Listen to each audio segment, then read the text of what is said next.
Well, after 85 hours, I can finally say I have beaten the behemoth that is Final Fantasy 15, and what an experience it was. Now, before you ask, yes, I've watched the Brotherhood anime and the King's League movie, and I played the prequel A King's Tale twice, so we could add some more hours onto this transmedia beast.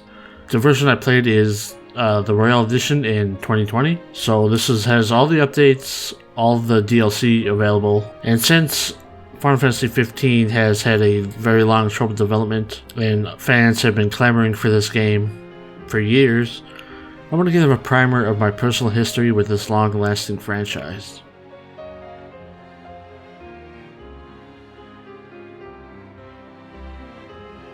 The only other Final Fantasy game I ever beaten is, wait for it, Final Fantasy 13. Yes, that's right. I really liked that one, but I never touched the sequels. I plan on doing that eventually. Back in the PS2 days, I'm close to beating Final Fantasy X, but I can never beat the final boss. But I remember me and my cousins were at somebody's birthday party where there was a PS2 there, and my cousin brought over his memory card, and we saw the ending to Final Fantasy X. I did play X2 also, but I didn't get far. I do remember getting Final Fantasy Crystal Chronicles for GameCube for Christmas one year, and I think I got the strategy guide as well. I have no memories of really liking that game. Those are all the ones I can remember playing. I may have played some spin-offs on the DS, or maybe I touched one at a friend's house or my cousin's house. I have never touched the most beloved ones like 7 or 8, so I hope this gives you some understanding of my perspective while playing Final Fantasy 15.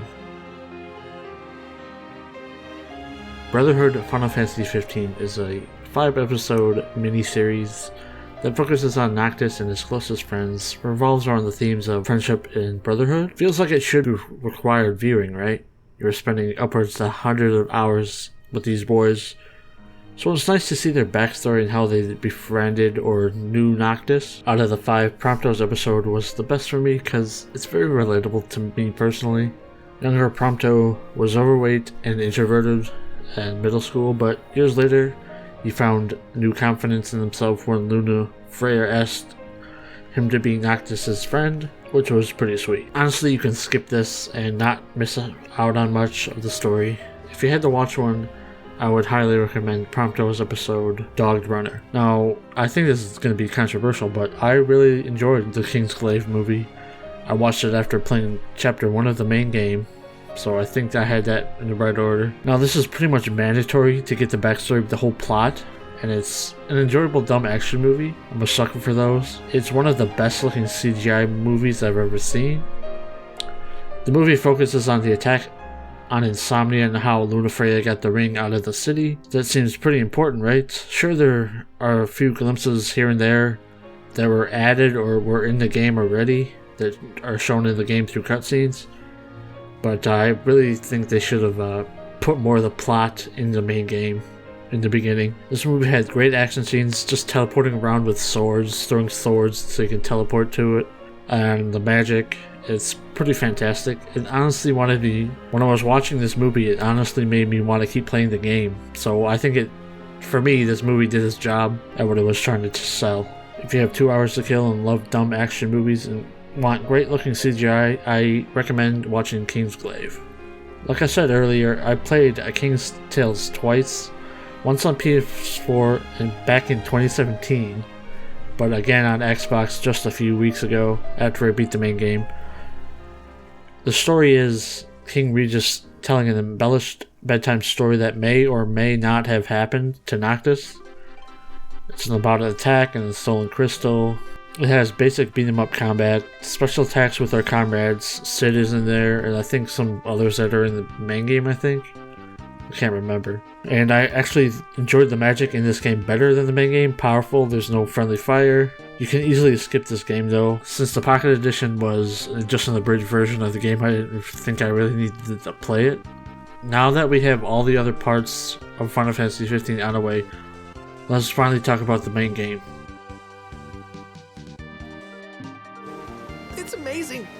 It's life-changing. I'm a big fan of open world games, so an open world JRPG should be right up my alley.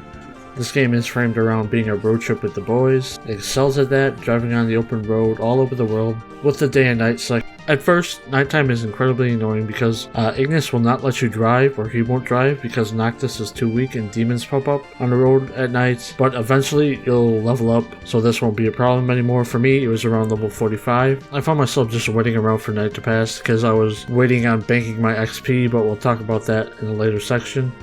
I find this game really beautiful. I found myself doing the slow camera pan like we see in the trailers. Now, with most open world games, it suffers from having nothing to do. Now, I knew going in it wasn't going to be like an Elder Scrolls game with something around every corner. This isn't that type of game. Don't get me wrong, this game is packed with content. When I first started playing, I felt incredibly overwhelmed with the amount of content that throw at you. A bunch of side quests and hunts so you can get some Galen XP. Sadly, the majority of the side quests are fetch this, bring this back, or kill this, bring this back. This is the type of game where if you finish one quest, 2 more pop up, which is pretty normal for RPGs, I feel. Now, the beast hunts are okay. Some come out at certain times, so it's okay to be out at night. But these feel like bullet sponges of normal enemies, which is kind of disappointing because if I can easily wipe them out in the open world, why would these specific ones be harder when they're the same level and the same type of animal I fought? Just found it really weird, kind of annoying, but I did most of them to get some money and XP. It's really generous with money and items that they give you. Speaking of fighting, let's talk about the battle system. Now, when I first touched this, I thought, uh-oh, am I gonna like this? I didn't like how it felt in the tutorial. Once I got more time with it, I started to enjoy it. It's kind of a mindless button mashing type of combat, but I like that sometimes.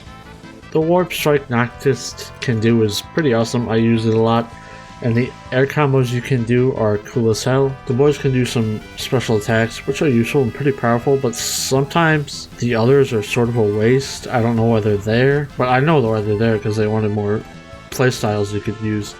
But I didn't use any of those. Those are not good at all. You can equip Noctis with different types of weapons and the royal arms that you can find around the world. But for me, I just used the standard sword I found. And with the royal arms, you lose health as you use them, which is kind of a unique idea because you're using the power of old with those weapons, which is pretty interesting mechanic. Now, I mentioned earlier how the magic in this game was pretty bad, and the only reason I find that is it's the friendly fire. Why would they do that? It made me never use it throughout the whole game.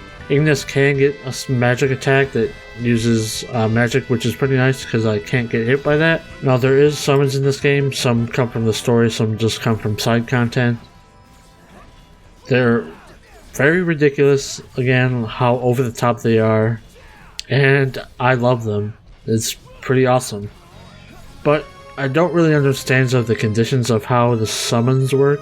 The button to prompt will appear when you're struggling, but sometimes I was perfectly fine and I could summon them, but when I was really struggling at a part, I just couldn't do it. Towards the end of the game, Noctis puts on the ring, the Lucii, and it's one of the coolest weapons in the game and one of the best weapons in the gaming period, in my opinion. Now, it's just because of one attack, you can actually summon a black hole and you can one-shot a boss with it. How cool is that? Not with that attitude, it isn't.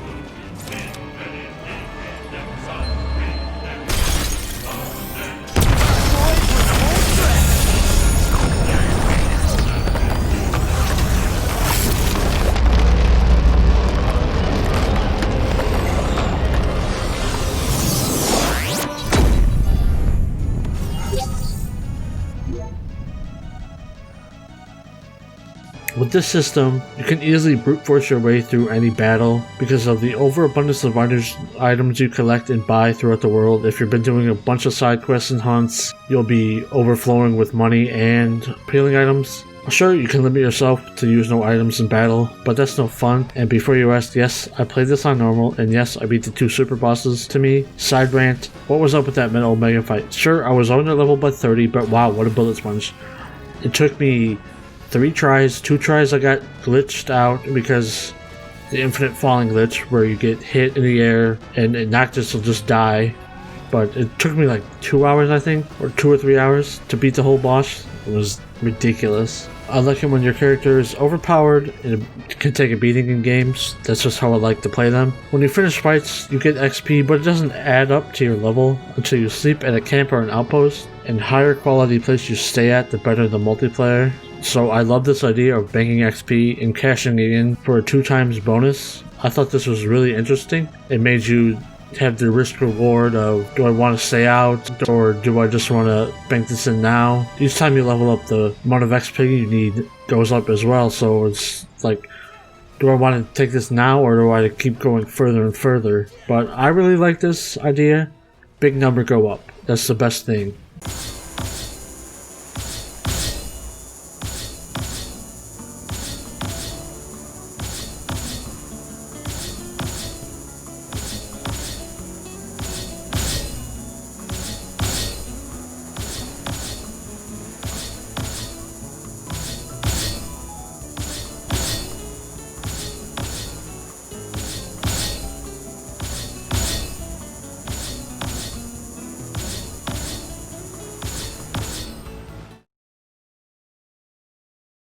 Where do I even begin?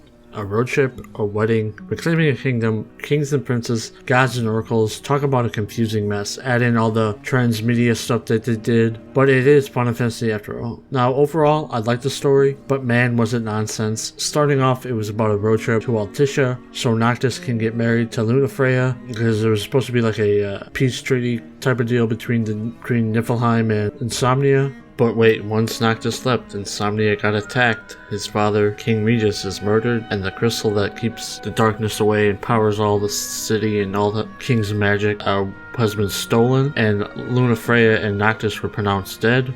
Oh, and that's pretty much what the Kingsglaive movie is about. Only snippets are shown in the games through cutscenes and flashbacks, so Noctis has to go gather around the royal arms of past kings to power up and rescue the crystal and reclaim the throne. Throughout the story, Lunafreya will start awakening the Astrals, which are 6 gods. Noctis has to go beat them so he can get proven worthy to get their powers. At the first Astral, you'll meet Ardyn, who starts out seemingly like a good guy, wanting to help out our boys and Noctis. But no, actually this is the main antagonist. How the boys didn't know he was the High Chancellor of Niflheim, I'll never know. Like, you guys are pretty much around royalty all the time. How do you not know who this guy is? Now the Astral boss fights are pretty cool actually. Such cool set pieces. Eventually Noctis gets the Ring of the Luci, gets to the crystal, but disappears for 10 years inside the crystal, gathering power, and now it's on to the final battle against Ardyn and Idrift. I think this final boss is pretty epic. Throughout this game I hated Ardyn because he was always one step ahead, even though it's a cliche, but I just hated him so much. Giving him what he deserves was a great moment. Noctis giving his life to save the world was a bit sad because it became attached to these characters. I spent almost 100 hours with these guys. I thought the story was confusing at times. Motivations were not entirely clear unless you dug around in the files that you can pick up in the game, or if you watched the movie, for example. This was a great game. I'm glad I played it. As I write this, I'm rewatching the final cutscene again. I really like once you get to the main menu, the logo changes. You see Lunafreya and Noctis in the logo, which is pretty cool. You thought we were done, right? Nope, we're not done yet. There's one more thing we need to tackle, and that is the character DLC.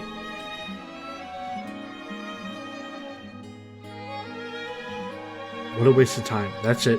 That's the section of the video. Thanks for watching. Don't forget to like, comment, and subscribe. No, but seriously, these weren't really needed. Sure, they fill in the gaps of the story bits we kind of didn't need. These were all way too short, full of nothing sauce. At a certain point in the story, Gladiolus will depart from the group to go do something. We don't get to know what until later. Well, until this DLC, but he'll show up later and won't say anything. Which is to go training and fight Gilgamesh. Which, it's okay to know where he went, but it was a weak piece of content.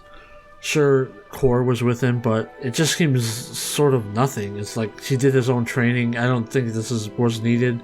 I don't think he had any reason to leave, actually. Now, Gladi plays somewhat different than Noctis. He's a slow and heavy hitter, which is fine, but I didn't like how it felt to play.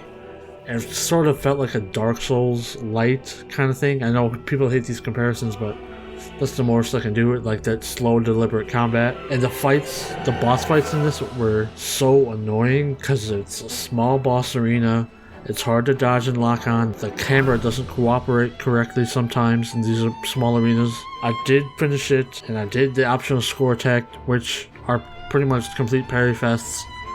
But it took me an hour and some change to beat this. It's just so nothing. Ignis's DLC takes place as Noctis is fighting an Astral and Altissia. During this, you'll figure out how Ignis went blind, which was pretty cool of him putting on the ring to defend Noctis. So the gods of old let him use the power of the ring to fight Ardyn for a little bit. And it shows how Revis defects onto Noctis' side. Now, side point, I didn't mention him in this Revis in the story bit because it was a waste of a character. He just dies off screen. I'd have no idea why. Maybe they would thought, oh, this other planned DLC that we're doing, Revis will have a DLC, but as we'll find out, Square canceled these. The rest of them, Ardyn was the last one. I never mentioned Revis because he's a wasted character, and the game does him a disservice. Ignis's spell daggers are pretty cool to use, but it's still a short DLC, only a couple hours. The fight against Noctis and as the optional battle was just annoying as hell because you don't get many healing items, and Ignis isn't really a fighter, so it's just you gotta abuse Noctis' AI to beat him. Towards the end of the game, Ardyn tricks Noctis into knocking Prompto off the train during the trip to find Shiva, another Astral. Prompto DLC picks up right as where Prompto landed when he fell off. Now, this DLC is the only one I found that had any good story points. We learn how Prompto was made in this factory he found, which is pretty interesting, pretty engaging, I think. But this plays as a third-person shooter because in the game, Prompto uses guns to attack. This was the most enjoyable out of the DLCs, but it has one of the worst bonus content in the history of video games.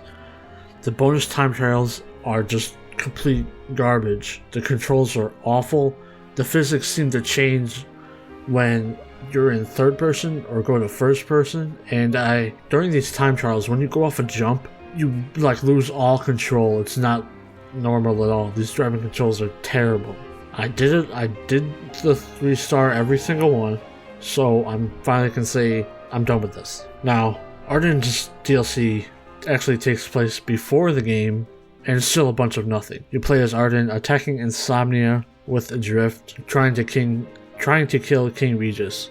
Now you find out his backstory and how he became evil and how he got the Fire Astral Idrift, but it didn't really matter because the game makes him so embarrassing silly in this. It's like he's a bad version of the Joker. It's like, why was he being so... In the main game, he was more like mysterious, regal, kind of like he knows what he's doing. But in this, it makes him feel weak and silly. Now, when he breaks, I just thought of the Joker and started to laugh because it was so embarrassing to watch. Also, why in this DLC is the money yen instead of gil? I don't get that whatsoever. Seems so out of place. Square did us a favor by canceling the rest of the DLCs that they had planned.